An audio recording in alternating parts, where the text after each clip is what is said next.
Javier Milei se convertirá en los próximos días en el nuevo presidente de la Argentina, que sin duda va a representar un cambio vertiginoso en la política del país. Muchos se explican que este triunfo se da, porque es un triunfo además contundente, por el cansancio que tiene la población sobre la situación económica y porque tiene mucha expectativa sobre los ofrecimientos que el entonces candidato Milei hizo a la sociedad argentina. ¿Cómo entender este triunfo y qué se espera? ¿Cuál es la expectativa ahora mismo en Argentina a raíz de este triunfo? Buenos días, bienvenido. Si enciende su micrófono, por favor. Ahí Lo escuchamos. estamos. Ahí sí lo escuchamos. Bueno, gracias. Buenos días, Licenia, Alexis, y a todos los ecuatorianos. Un placer siempre estar en contacto con ustedes.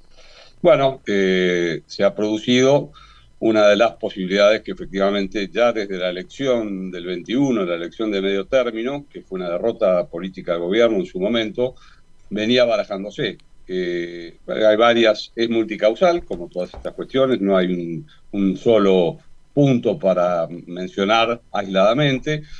Indudablemente la situación económica está en el tope del problema. La Argentina viene soportando ya hace muchos años una crisis inflacionaria, una situación de una deuda que se tomó durante el gobierno de Macri y que significó una repotenciación de esa crisis económica, una primera etapa de pandemia que a todos nos cabe por igual, pero que por supuesto también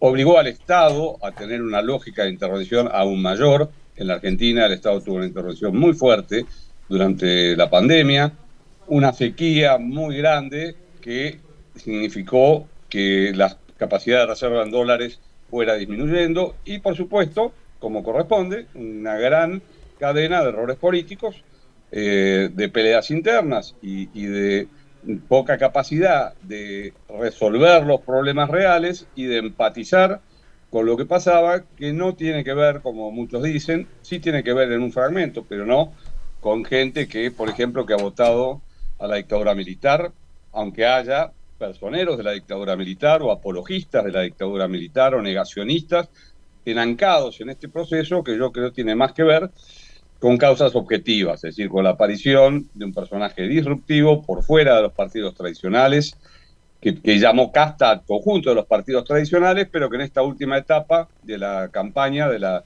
tercera elección, porque hubo las primarias, luego de las primarias que ganó él, luego de las primarias de las generales, que ganó el candidato Sergio Massa, el candidato que representa al gobierno, con una elección muy alta, casi cerca de ganar en primera vuelta, tuvo que recurrir a Macri, a todo el esquema que rodea a Macri políticamente, a lo que él genéricamente denominaba casta, porque esa idea anticasta no era una idea solo contra el gobierno actual de Alberto Fernández, de Cristina Kirchner, sino que era sobre toda la clase política. Así que eso está sucediendo, los fragmentos están en el aire como para hacer un análisis muy frío. Hoy es la reunión de transición, el presidente Alberto Fernández se está reuniendo o acaba de terminar quizás ya la reunión con Javier Milei. Ha hecho algunos anuncios en primera instancia. Acá hay dos cuestiones que yo creo que hay que mirar. Una son las cuestiones clásicas que la derecha plantea sobre las estructuras económicas.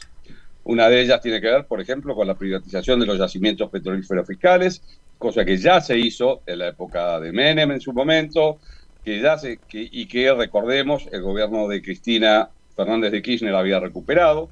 En el interín, hoy yacimientos petrolíferos fiscales es mucho más que lo que era, porque está Vaca Muerta involucrada, con lo cual el potencial energético es muy grande. Eso y otros anuncios similares están en una línea, si se quiere, más clásica de las lógicas de conseguir los capitales a cambio de los recursos naturales o de los recursos propios del Estado. Otra lógica de sus anuncios habrá que ver, que son anuncios más eclécticos, más que tienen que ver con una cierta forma de mostrarse o de exacerbar una lógica liberal libertaria, con todas estas cosas que se han dicho de ventas de órganos, de comerciar. Incluso él ha llegado a decir en la campaña, desconociendo un poco, eso seguramente se acomodará rápidamente porque la realidad es así, que el Estado no debe intervenir en las negociaciones económicas internacionales, es decir, que los particulares deben vender a través, por ejemplo, de empresas en Panamá a terceros y que el Estado no debe. Bueno, eso no existe porque todo el mundo sabe que la OMC es el organismo que regula el conjunto del comercio internacional, que hay cantidades de trabas y de protecciones y de reaseguros que deben cumplirse. Todo eso se irá acomodando. Seguramente ahí el rol de la casta con la que él decidió aliarse va a ser importante, porque esa casta ya gobernó con Macri y estará buscando encauzar para ahí. Va a haber tensiones. La Argentina va a estar sometida a una fuertísima juego de tensiones. Sus intentos de avance sobre el Estado, pero sobre todo sobre las lógicas estratégicas del Estado, van a ser complejas, van a encontrar tensión y resistencia. Las conquistas sociales van a estar en discusión. Seguramente él va a intentar algo que Macri no pudo hacer, que fue la reforma laboral en la Argentina.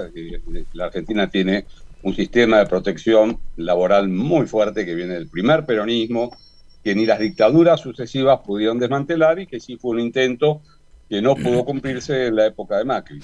Bueno, y nosotros deberemos hacer una gran autocrítica por no haber podido o entendido o empatizado o creído darnos cuenta que, por ejemplo, los jóvenes de 16 años que han votado, o de 20 o de 22 años, han nacido en el año 2000, que la crisis del 2001, que tuvo su salida en su momento con Néstor Kirchner y Cristina Kirchner, y que fue una salida política mayoritaria, que tuvo mucha capacidad, muchos tiempos de gobierno, indudablemente esos jóvenes ya no visualizan esa discusión, que la discusión de la dictadura y los derechos humanos, de la que por supuesto nosotros somos parte y no retrocedemos ni un centímetro, no está en su agenda cotidiana de su problema.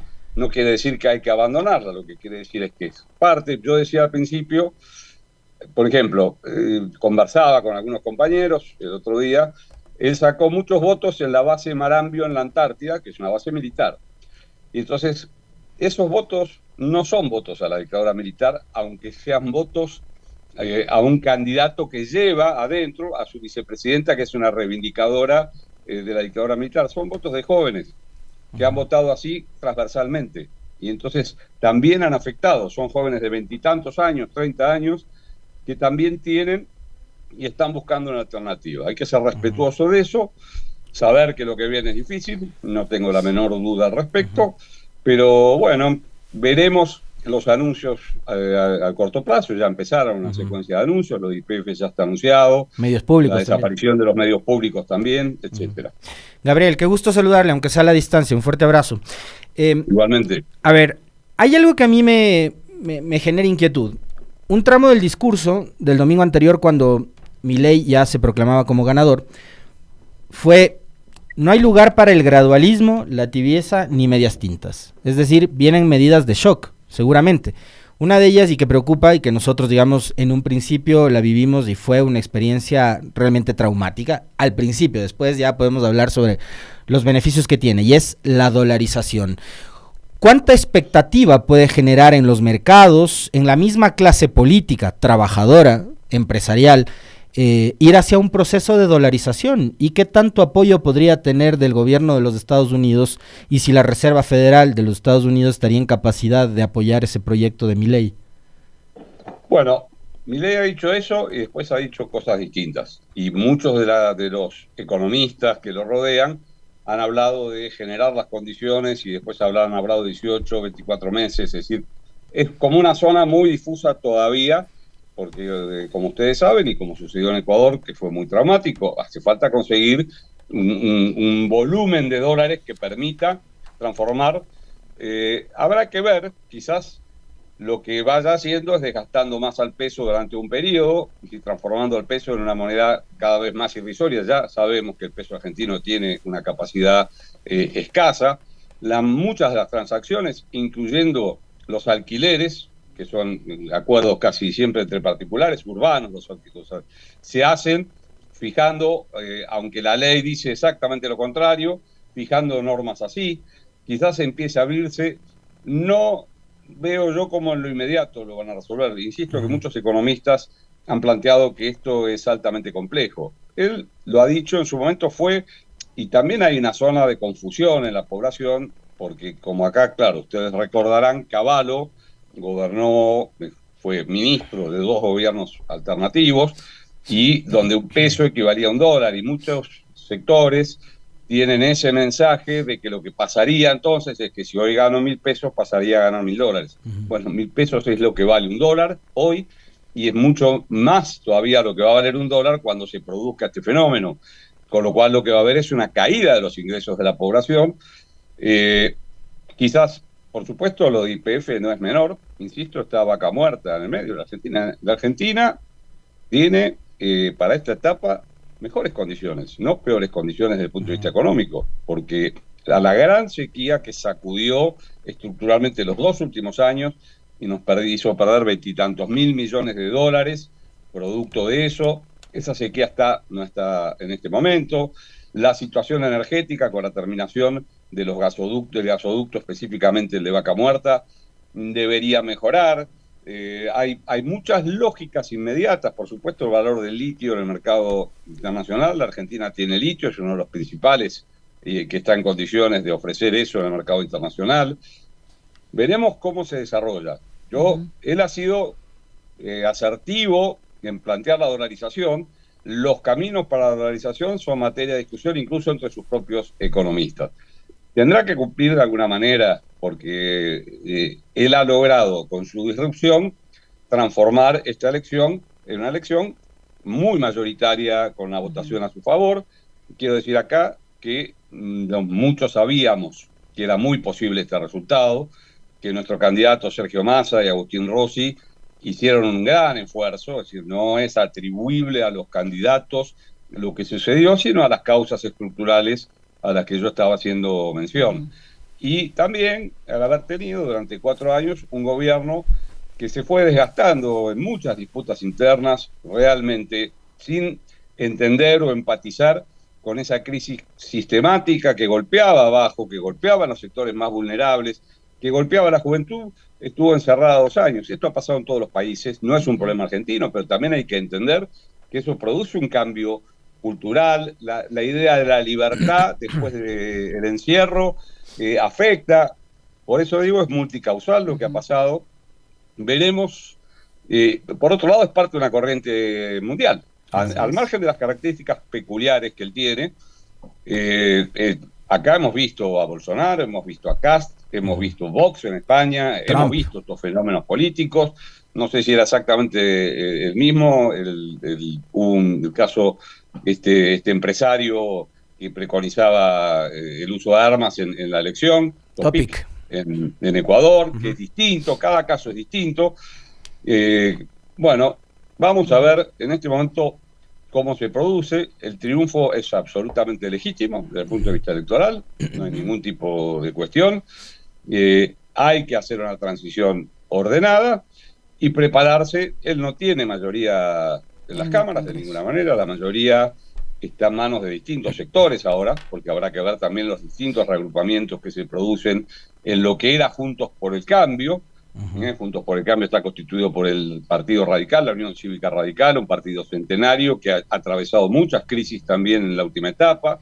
Él tiene una pequeña fracción que le responden en forma directa, la mayoría sin formación previa política, es decir, llegando de distintos ámbitos. Esto tampoco los neutraliza, veremos cómo actúan. ¿Qué pasa con Macri? Macri quiere jugar un rol cualitativo, eso va a generar tensiones, porque si que Macri cree que creo que hoy ya he escuchado alguna tensión sobre la lógica del ingreso o no al gabinete de sectores de Macri, y resistencias del propio esquema original que ya lo acompañaban. Bueno, vienen momentos muy difíciles, ya lo sabemos, hasta que las cosas caigan y se acomoden o no se acomoden, vamos a necesitar un tiempo y también reflexionar sobre lo que está pasando. Es decir, realmente es un personaje atípico, no es una derecha clásica, ni una ultraderecha clásica siquiera, si uno va seguido, sus declaraciones, su forma de hablar del Papa como el maligno, tiene una extemporaneidad absoluta.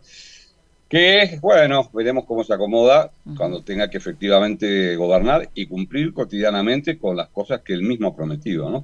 Ahora, en el ámbito internacional, Gabriel, ¿cómo cree que va a desenvolverse la Argentina, tomando en cuenta también esa especie de subordinación que el ahora presidente electo ha anticipado va a hacer con los Estados Unidos? Y además tomando en cuenta esta fuerte relación que en los últimos meses ha tenido la Argentina con China, por ejemplo, ¿cómo cree usted que se va a desempeñar en el ámbito internacional? ¿También va a haber ahí un vuelco? Bueno, ya está nombrada la que va a ser su canciller, que es Diana Mondino. Yo estoy trabajando en la Cancillería en este momento, estoy a cargo de las políticas latinoamericanas de la Cancillería hasta el 10 de diciembre. Ahí hay varias cuestiones, ¿no? El ingreso de Argentina reciente a los BRICS, habrá que ver qué sucede con eso. Es muy difícil en política internacional hacer y deshacer.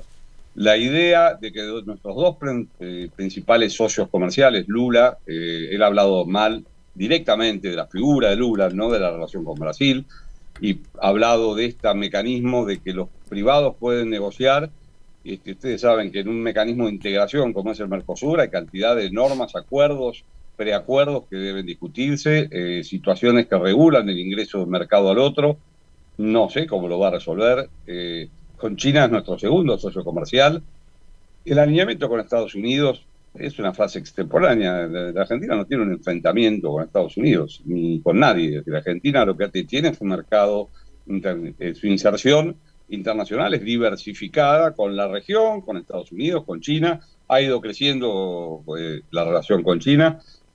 Tendrá primero que ver, entender que hay normas internacionales y hay reglas que no se puede. Segundo, que hay provincias. Hay nuestro otro socio es la India, muy importante en los últimos tiempos. Tendrá que ver cómo se maneja y hay normas que deberán cumplirse porque hay provincias argentinas enteras que dependen del comercio con China, otras que dependen del comercio con Brasil, otras que dependen de la relación general con el Mercosur. No lo sé qué es lo que hará. Seguramente Moriger hará parte de esto porque así suele funcionar, ¿no? Hay un teorema que se llama Teorema Baglini, que era un diputado radical, que decía el acercamiento al poder es inversamente proporcional a las frases pronunciadas mientras uno está en campaña. Pero bueno, lo llamamos el Teorema Baglini, que es una cosa un poco con humor. Pero bueno, no lo sé. Él es bastante disruptivo, pero Argentina no puede salirse del sistema de relaciones que tiene, sobre todo.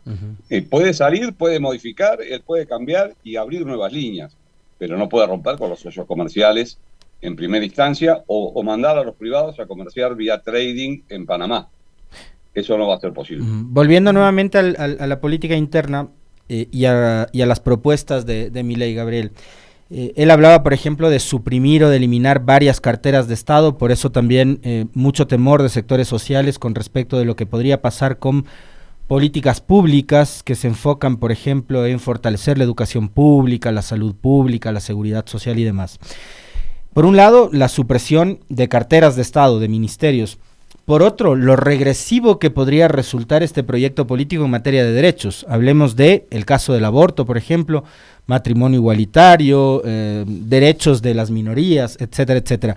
Con un parlamento en contra, donde apenas alcanza 38 curules, y un senado en contra también, donde alcanza apenas 7, está, digamos, Milei con esta distancia que le saca a Massa en la elección, con el músculo político suficiente como para lograr acuerdos y poder concretar este tipo de propuestas que él manifestó durante la campaña, o eso ya es otra cosa, Gabriel? Bueno, algunas cosas están plasmadas constitucionalmente, por lo cual, más allá de la valoración que uno tenga de la Corte Suprema Argentina, tendrá que intervenir en algunos temas. La educación es uno de los temas que la educación laica, pública, gratuita en la Argentina es anterior al peronismo, es de fines del siglo XIX, es una tradición que fue además la lógica de integración de la migración durante la primera etapa del siglo XX. Existe, si bien en los últimos tiempos la educación también ha atravesado por las crisis y ha atravesado por situaciones complejas, todos estos temas es como en una serie, están por desenvolverse. desde el punto de vista de su posición en las cámaras, no va a poder pasar por el Congreso este tipo de normas. Si es que él va a apelar a otros formatos plebiscitarios, de decretos de necesidad de urgencia, tendrá que ver si esas lógicas son permitidas por la Constitución o si no entran en un choque más o menos directo. Algunas cuestiones económicas él podrá hacer. El tema de las privatizaciones, ya la Argentina atravesó una etapa de privatizaciones en la época de Menem y un intento de privatizaciones en la época de Macri. No es tan simple, existe una estructura estatal fuerte, algunas cosas, yo no lo sé. Hoy es el primer día de la transición, ayer fue feriado en la Argentina después de la elección. Ayer fue el Día de la Soberanía en la Argentina, justamente, porque, bueno, recuerda la batalla de la Vuelta Obligado, donde se detuvo a barcos anglo-franceses que intentaban navegar el Paraná en la época de Rosas, así que es como simbólico. Yo creo que va a ser muy difícil que él pueda, desde el punto de vista de la normativa y de la legalidad, cumplir esto. Se apelará a otros métodos o si morigerará los planteos, es lo que está por verse a partir de ahora. ¿Cómo se explica que teniendo la Argentina, de acuerdo a lo que han dicho en esta última fase de la campaña electoral, el 40% de pobreza, una inflación que supera el 100%, 143%, la mayoría del electorado haya tomado la decisión de apoyar a Milei, que precisamente ha presentado como parte de su propuesta de campaña la eliminación de todos estos beneficios que tiene la sociedad?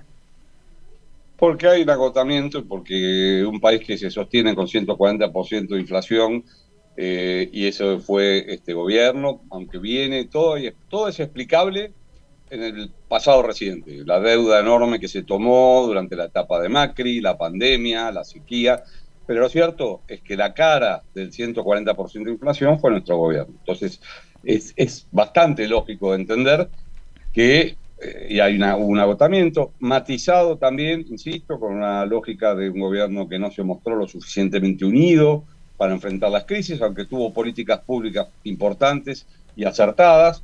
Esa situación fue lo que hizo sobre todo que muchos sectores jóvenes buscaran en esa disrupción y encarnando lo que está pasando, insisto, en muchos lugares del mundo, solo que aquí tiene un matiz más, si se quiere, excéntrico, pero no es muy distinto el tipo de solución que él plantea a la que ha sido votada en muchos otros lugares del mundo. Hay un giro de los sectores medios urbanos hacia ciertas zonas de desesperación. Las redes y las tecnologías trabajan ya hace 15 o 20 años que nosotros no estamos percibiendo el fenómeno de lo que significa el día a día de eso y cómo penetra en la juventud. Esto no es crítico, es que creo que es lo que tendremos que pensar y que sostener el estado de bienestar en la Argentina no fue algo posible en la última etapa sin esta situación inflacionaria cada vez más compleja, sobre todo porque el país estaba desendeudado y Macri lo endeudó. Pero bueno, esta explicación no alcanza para la gente, no le alcanzó. El impacto de la pandemia y el encierro, si se quiere así, es una de las herramientas también que han abierto ese debate, y entonces tendremos que analizar que no se vive solo del pasado, de consignas del pasado, que hay que reformular, que hay que empatizar distinto, que hay que entender que hay fenómenos que son distintos. Vuelvo a repetir, es decir, el 2001, el gran estallido antineoliberal en la Argentina, solo pasaron 22 años. Es decir, que hay jóvenes de 22 o 25, porque nacieron 4 años antes, que lo único que han vivido es ese periodo y el periodo kirchnerista sucesivo, con el intermedio de Macri, que no conocen otra cuestión. No es el 76. Para ellos el 76 les queda tan lejos como para mí la Guerra Civil Española. No quiere decir que yo no tenga posición sobre la Guerra Civil Española, ni sobre la dictadura, bajo la cual yo milité y fui partícipe de la resistencia a la dictadura militar. Pero bueno, la historia ha cambiado, no se puede solamente marcar antes y después cuando las cosas se han renovado. Hay que ser muy autocrítico con eso, no flagelarnos. Los pueblos hoy siempre van a buscar una solución. Él tendrá que cumplir con generar estabilidad, ¿no? Que lo que la gente está reclamando es eso, estabilidad, ir al supermercado y que haya una estabilidad y que los ingresos permitan equiparar esa estabilidad con lo que tiene que entrar en la mesa cotidianamente, tendrá que cumplir con que los acuerdos entre privados van a solucionar los problemas de los sectores populares. Yo creo que no lo va a hacer, pero bueno, por eso claramente uno tiene posición política. Yo creo que además Sergio Massa optimizó la campaña. Yo no creo que no fue un problema del candidato. Creo que Sergio Massa, siendo el ministro de Economía, que arrastraba el 140% de inflación, sacó el 45% de los votos, ¿no? Es decir, sacó por supuesto perdimos, no voy a transformar eso en un triunfo, pero que bueno, hay un sector muy importante de la sociedad que está rechazando esto. Veremos si se cumple o no se cumple, y si la estabilidad que él promete al menos le da un tiempo para ir a esas reformas que él plantea. Yo veo todo muy difícil, es muy pronto para opinar. Los anuncios concretos hasta ahora son sobre YPF, que es por supuesto la gran joya de la corona, ¿no? Los yacimientos petrolíferos fiscales, pero que tienen ramificaciones en muchas otras cuestiones.